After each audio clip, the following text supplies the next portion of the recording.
All right. Good morning, everybody. Thank you for joining us for this parent coffee. I'm very excited about this one. We have our School Governance Council parents leading this coffee, so that's really exciting. So this is Parents Helping Parents, and I will go ahead and let them introduce themselves and take it away. Thanks, Principal Stein. Welcome, everybody. Hopefully you can see the presentation that I do. This is the first ever parents doing the parent coffee, so please do not, judge us too harshly. But hopefully we're able to provide some resources and insights on supporting learning at home and introducing what SGC is in case you are interested. Jen, if you can go to the next slide. And with that, I'm going to turn it over to Sarah. We're going to introduce ourselves as well as those who are here with us as administration to thank them for allowing us to come today. So Sarah, I'll let you introduce yourself. Thank you, Cindy.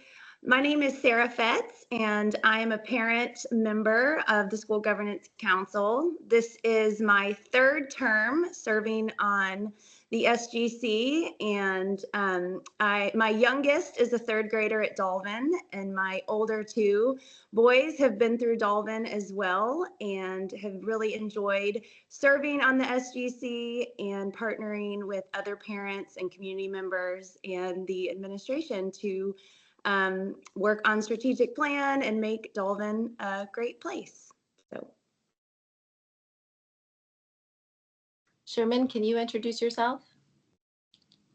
No problem. Good morning. Sherman Neal. This is my first term, so probably the newest person on the council right now as a parent. I have two kids, one a first grader right now, and a second that's a third grader, which has been in Dolphin the entire time. So I'm sure we'll get into it, but it's definitely been cool to learn more about how we do strategic planning, not just in school, but in the district as well, and looking at other schools. Appreciate it. Absolutely. Hey, G, I'll let you introduce yourself. Oh, you have to go off mute.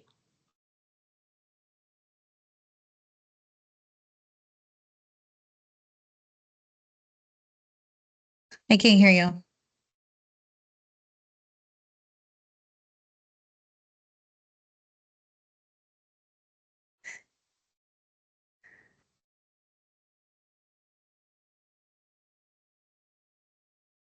All right. I think G says he's going to need a moment, so I'm going to let him figure that out and come back. June Park is not with us today. He's actually out of town at a client meeting. So I was going to read his introduction. He's actually been serving on the School Governance Council for a year and a half, and he has three boys. One is currently at Dolvin as a second grader, and he has a sixth grader in Autry Middle School and a ninth grader at Johns Creek High School. And he is now serving as a community member for SGC. I'll introduce myself because you're probably wondering why I'm talking, but my name is Cynthia Hodge. This is my second year on the SGC. So I'm in my first term. I was elected as a parent in 2023 and my term ends in 2025. And I have been serving as parliamentarian for both of the years. And I have a fourth grader and I have a sixth grader who went through Dolvin all the way and is now at Autry Middle School. G, is it working now? Can you hear me now? Yep, perfect. Oh, perfect. All right. It's a problem when you have like 5 different devices that can actually do audio, so I just had to select the right one. I'm Jihan. I've been on the SGC for 5 years, and the parent coffees are actually kind of like dear to my heart because it's the entire reason I became an SGC member. I used to go to them when they were in person in the media center, when they actually used to serve you coffee. So can't wait for those times to come back, hopefully in the future. I have one fifth grader, so this is going to be my last year here, and I volunteered to serve like a 1-year final term just to kind of bridge the gap. I think the experience has been great. Entire time I've been here. The entire reason I ended up joining the SGC was, I remember going to a pediatrician's office early on, and they said like kids who have parents who participate in school do better. And, I took that to heart. So I found any opportunities I could to help participate in school and, whether it be helping out with some PTA stuff and finding the SGC. So definitely, I think there's value here. Getting to meet everybody and talk to everyone. So thank you. Awesome. Thanks, G. We also just want to thank, I get it, and I listed them. I don't know if we necessarily want to introduce themselves, but I know Principal Stein is with us, Ms. Schaefer, Ms. Howron, who also serves on the SGC. They were instrumental in helping us put this coffee together. So I just wanted to give a big thanks to them for helping us do this. And if you want to introduce yourselves, you can. If not, we could just go to the next slide. So very quickly, before we kind of get into the substance and objective of this particular coffee, just wanted to let you know what SGC is. I get that question a lot. I'm sure others on the committee do as well. But SGC stands for School Governance Council. Jen, if you can go to the next slide. Just so you all know, Fulton County, every school, elementary, middle, high school, all has a School Governance Council. For the younger years, it's a 10-person committee, and Sarah will talk about that. At the high school, it's a little bit bigger. But the purpose of SGC is to provide parents, school staff, and community members with a leadership role in the management of the school. It's a governing body that's representative of the community and the school, but operates under the control of the Board of Education. So a lot of the decisions that we make are recommendations that have to get approved. So Principal Stein has to take that and get approved, especially from a budgetary standpoint. And we're responsible for making decisions regarding the strategic direction of the school, including, but not limited to, approving the school strategic plan and updates. We approve the annual budget and annual resource allocations, managing the request for flexibility process, participating in the hiring of the principal. And in that case, we actually did participate in doing that last year. And that's the reason Principal Stein is now in the position that he is in, and providing annual feedback on principal for performance. So I will let it go to the next slide. And Sarah, you can take it away.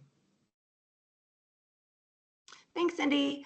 So yes, the SGC is made up of 10 members. 9 of them are voting members, plus the principal. We have 3 parents or guardians on the council, and they are elected by the parents and guardians of the school. We have 2 teachers that are on the council, and they are elected by school employees. We have 2 community members on the council, and they are nominated by the principal and voted on by the SGC. And we have 2 school employees on the council, and they are appointed by the principal. So all 10 of those people make up the School Governance Council. We meet on a monthly basis. Usually it's once a month in the morning before school at 7 a.m. and meet for about 45 minutes in length. And and so if you're interested in learning more about the SGC, or if you can be a part of the council, Jen, if you can go to the next slide, we would love for you to be a part. So how that would work is you can just stay tuned, and usually we have, you can declare candidacy as a parent. So there are 3 parent spots, and usually at least each year there's at least 1 parent opening, the way that parents roll on and off of the council. And so in February and March, we will send out more information if you are interested in declaring your candidacy, and then elections happen in April. And we would be happy to answer any further questions if you have more questions as you're considering SGC. And I know we also will send out videos. We've made some videos last year when we were in the election process, so that you can find out more information. Cindy, is there anything you would add to that? Nope, I think that covers it.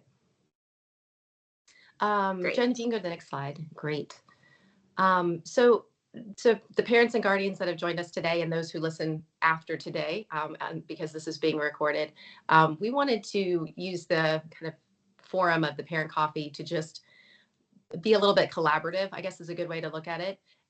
We as parents may not always ask each other what we're doing with our kids at home in terms of learning or additional support or anything like that. So we just wanted to use, Sherman, Sarah, G, myself, just give you some perspectives of what we do. Of course, if you have other suggestions or tips or things that you do, we'd love for you to share that in the chat or reach out to us and let us know. What we wanted to do is just give some platform for parents to just be able to talk about what they do to help support learning at home. Fortunately, in elementary school, we don't have homework. That is a blessing. My kids joke that in the ancient 80s, when I was going to school, we had to do homework every night. They don't have to do that. But what I wanted to point out is that we still like to support doing, having a routine. And I think a lot of parents do that. We just may not talk about it. So with that, I'm going to turn it back over to Sarah and then Sherman, G, and then myself, just to explain what we do and have done with our kids through the years at home. So Sarah, I'll let you kick it off. Yeah. Thanks, Cindy. Yes, I think we, as an SGC, have just been talking about how parents can support our kids at home, and also how there are just so many resources out there that sometimes as parents it can be overwhelming to know how to help our kids at home. So we hope that by sharing some things personally and some resources that we can just encourage one another in the process. So I think, a few things that have been helpful for me with my kids at home is really just building that rhythm and routine as a family. And that's going to look different for every family, depending on sports and after school activities and parents' work schedules. So I think, the first thing to think about is just what does it look like for your family to sit down with your child in the evenings or after school, how much time to allow, and what would that routine or rhythm look like? And I guess my encouragement would just be to start small, even if it's just, I know iReady has been encouraged a lot. And so I think a good place to start even is just okay, we'll do one iReady lesson a week at home, and pick a day or pick a time and just start building in that routine or rhythm with your child. I think sometimes I can be okay, we're going to do, math on Mondays and reading on Tuesdays and this, and then it's too much and we don't keep that rhythm. So I just encourage you to start at a small, start small, and then you can always build as it grows. But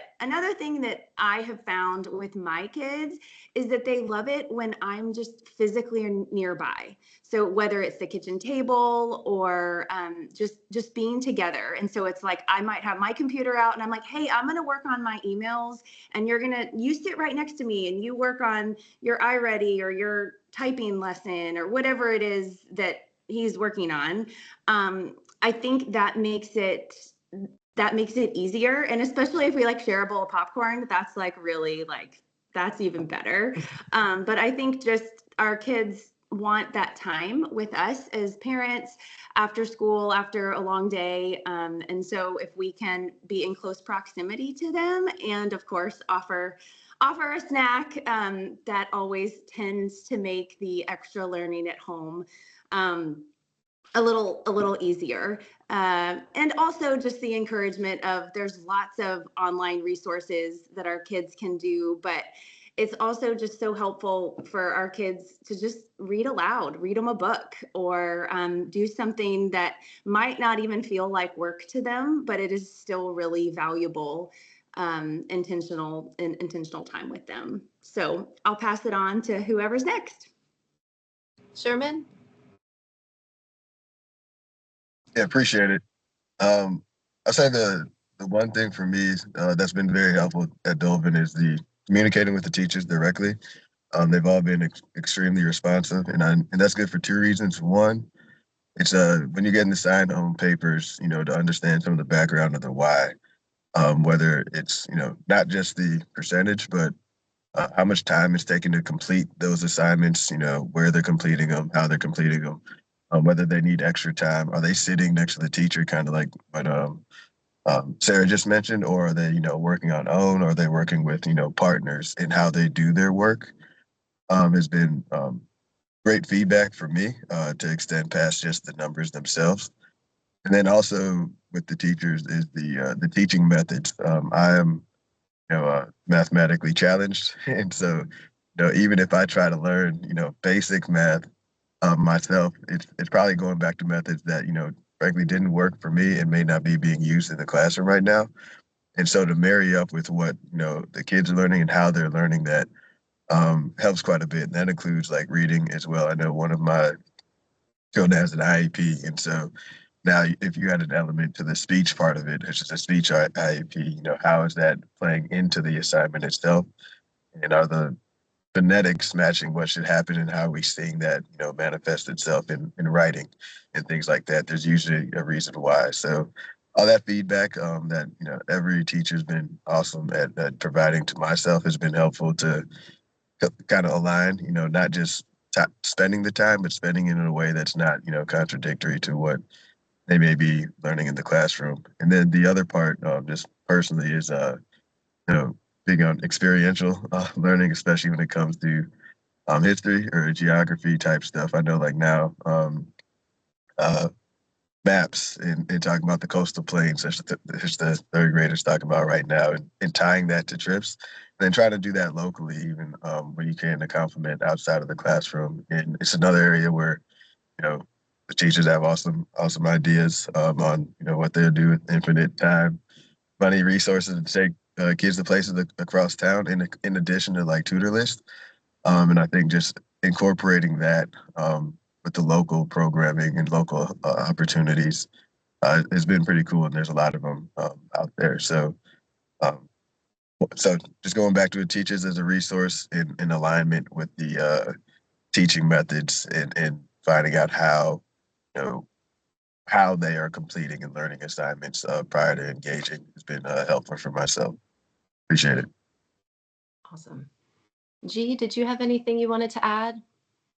Sure. I'll add a few more things, I guess. You guys seems like you covered everything else. I'd say the major things is like opting in. Definitely like being part of these like or listening into these parent coffees, which you all are doing if you're listening to us, right? Like there's a bunch of these in the past. You could go on like YouTube and find all the history on it, like all the Infinite Campus stuff. Definitely like seeing what resources are available, and then just kind of looking it through it yourself.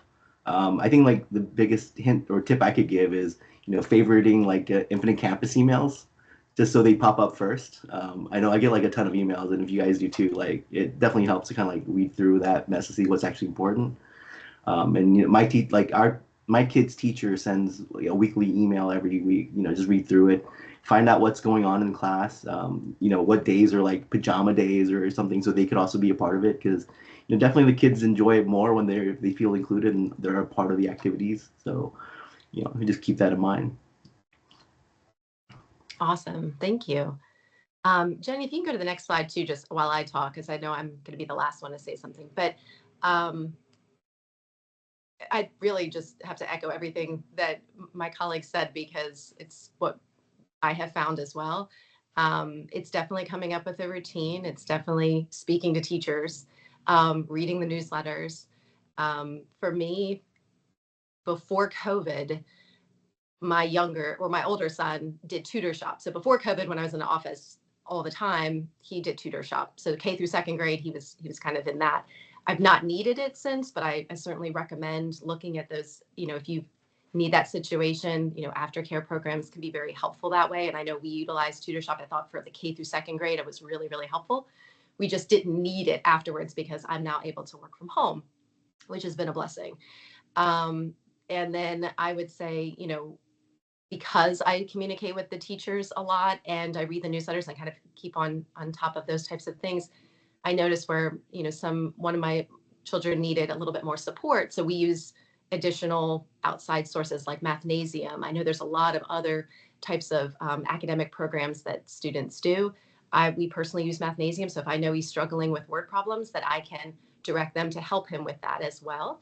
But the main thing for us is just coming up with like 2 times a week based on our schedule, because we have a lot of sports, coming up with like 30 minutes of just doing something. And it could be working on Canva. They could go into their page and just work on a presentation and learn about something and build something, or doing iReady for 30 minutes, right? If they wanted to do their a lesson, that's what they would do. Or we would just read. On ClassLink, they have this thing called SOAR, I believe. I could be wrong on that. I think that's what it is. It's like a library, basically. You can check out books electronically. And so for my younger son, especially, really reading with him, it will read, some stories will read to them. Other times, we would just read together. But using the resources that we do have, which we'll talk about in just a few moments, there's a lot out there, but those are some of the things that we would do. But we tried to do like 2 times a week, 30 minutes of just something that is more academic, not a video game, not a sport, but just something that we just kind of sit together and do. Sora. Okay, perfect. I did say it right. Sora. I said SOAR. I knew I had the right. Sorry. Sora is the correct thing. So it's in ClassLink, and we do it a lot where we would go in and get a book. Some things they would be checked out, but you could find something that, we would want to read together, and we would read that. So that's another suggestion that I had. And we would try to read stories every night. Now that they're getting older, it's getting a little bit more challenging, especially with different bedtimes. But for a long time, we would read stories every night together as well. So that's something that we did. I will say, I think that there's there's kind of 2 different phases in elementary school, right? K through 2nd and 3rd through 5th. I think creating more of that routine is probably better and more helpful in the 3rd through 5th grade, just because they're getting geared up to go into middle school, where there might be more homework or things of that nature. So coming up with that routine, I think, is helpful. K through 2nd, I think, is really just kind of focusing, just like what Sherman was saying, because he has in that age range. It's just really focusing on, talking with your teachers, learning what they have and how you can support that at home. And it's a lot of reading, I think, too. It's just taking a little bit of time. The other thing I would suggest, too, is find a time every week just to read the newsletter for your teachers. It has so much useful information. I always do it Monday morning with a cup of coffee. No joke. Every Monday mornings when I read I think I get them on Fridays, but I read them on Mondays. But it helps me to know when the tests are going to be, if there's a major or minor that week, just to kind of help talk to the kids and remind them of what they have going on. A point of reference for anyone who doesn't have an upper school kid yet, Autry Mill, they are on top of like the schedule. It's crazy how regimented they are. Their newsletter, when things will happen for your students, it's great. So it'll continue when you go to middle school. Like, we have amazing teachers here now, and it continues into middle school. So with that, I'm going to turn it to the next slide. Jen, if you can. This is just a quick reminder. If you have questions about Infinite Campus, we are not the experts. The experts have already spoken, and there's probably coffees about this, but just remember to, if you have not signed up, make sure that you have a user account and make sure you check it. It is so useful. If you have a student with an IEP, like, there's information that will be in there. There's like handouts that you might have to sign or documents you have to sign. You can check on grades. It's a great resource. And if you haven't signed up for it, make sure you have an account, and then you do check it regularly, because there's a lot of great information in your parent account. Jen, if you can go to the next one, I'll turn it over to Sarah to talk about the next slide. Oh, I'm sorry, Sherman. I was going to do, I apologize. I think I just scared Jerry. Sherman, did you want to talk about the curriculum hub, or did you want me to cover that? I can cover it if you need me to. If you could, I appreciate it. Sorry. Okay, no problem. So another thing just to keep in mind is that if you go to the Fulton County website and specifically check on additional resources, elementary school, because there's for every set of schools, there's a thing called Curriculum Hub. So I went to elementary school resources. You can see that here. If you go to the next slide, Jen, if you pull that up, what it's going to look like is this next slide. And if you go down, there's an actual handbook for each, for its high school, middle school, and elementary school. So if you go to the elementary school one, it's about a 50-page document. It's not easy reading material, but it's something that I think is really important. We highlight a couple of things here, but it includes a lot of really important information. And if you go to the next slide, Jen. What I have found too is that you can also find learning maps for the grades, specifically for your children. Specifically, science and social studies will have learning maps in each grade. So if you go to specifically Fulton County, you go to as it says here, academics, learning and teaching, and you go to curriculum, you can actually find the learning maps, what your child is going to be studying throughout that particular year. Science and social studies does have it. I did check language arts. It is not available on the website. It's just blank. So don't want you to be surprised there. Learning maps for math are only for K through second. So when I went to third, fourth, fifth, there wasn't anything there. But for K through second, if you're looking for those learning maps, they are available on the Fulton County website as well. If we can go to the next slide. Oh, sorry, Sarah, this is you. I apologize. I switched them. No, you're good. You're good. So yes, and one thing back to when Cindy was talking about Infinite Campus, one thing that my child's third grade teacher has been doing this year, where you can check their grades, she has been putting comments about like, hey, Sam rushed on this assignment, like when he was taking this quiz or this test. And so I found that to be really helpful, and it's encouraged me to check their grades, more often when I know that there are comments being posted there. So that's one encouragement for that. But so yes, this slide is digital resources for learning. And Cindy, where did you pull this from? Do you remember? This is actually, so in that handbook under the curriculum hub for elementary schools, this is in that. So I actually took these next two slides are the digital resources, and it's actually in the handbook itself. Great. And so these digital resources can be found on ClassLink, and would just encourage you as parents to get on your child's ClassLink account. And our kids are really good at knowing their username, their Fulton County number, and then their password. I feel like my kids know them better than I do, but and just like perusing the ClassLink, all the different apps and digital resources for learning that are on ClassLink, because I feel like there's a lot and it's hard to kind of know what's all there. But if you just spend like 5 or 10 minutes looking through the different resources there, you can find some really great resources. I know there are typing lessons that the kids can do. Now, the teachers might have to assign them. But I know that there's iReady, there's learning.com, McGraw-Hill, there's the stories where you can read books, listen to books. So would just encourage you to spend some time looking through ClassLink. And then also, I guess my biggest encouragement is just your teacher is the best resource. So if you have questions about, hey, what is the specific area that you think my child should be working on at home, they can tell you that, and they can share which resources in ClassLink would be best for that. So I think teachers are, the best resource for us as parents, and also Carrie Halron is a rock star, Jen Schaefer, like they're all so helpful in knowing different ways that we can at home support our children and work with them. So would just encourage everyone to check out ClassLink and then reach out to your teacher if you have further questions. Great. And here's some more of the digital resources as well. Gallopade is one that we've used. And then please don't forget, again, we've kind of hit a couple of things multiple times, but ClassLink is a really valuable resource for this online digital resources. Review teachers' newsletters. I'll freely admit, when my kids were really young, I did not pay as close attention, and I should have. I have now learned, so I've learned as I've grown as a parent. But I look at them every week, and I usually pick Monday morning as my time to look at the newsletters. But they really have such great information on what's coming, and so you can help prepare your student. And then the Dolphin Diary, just don't forget, it comes out every Thursday.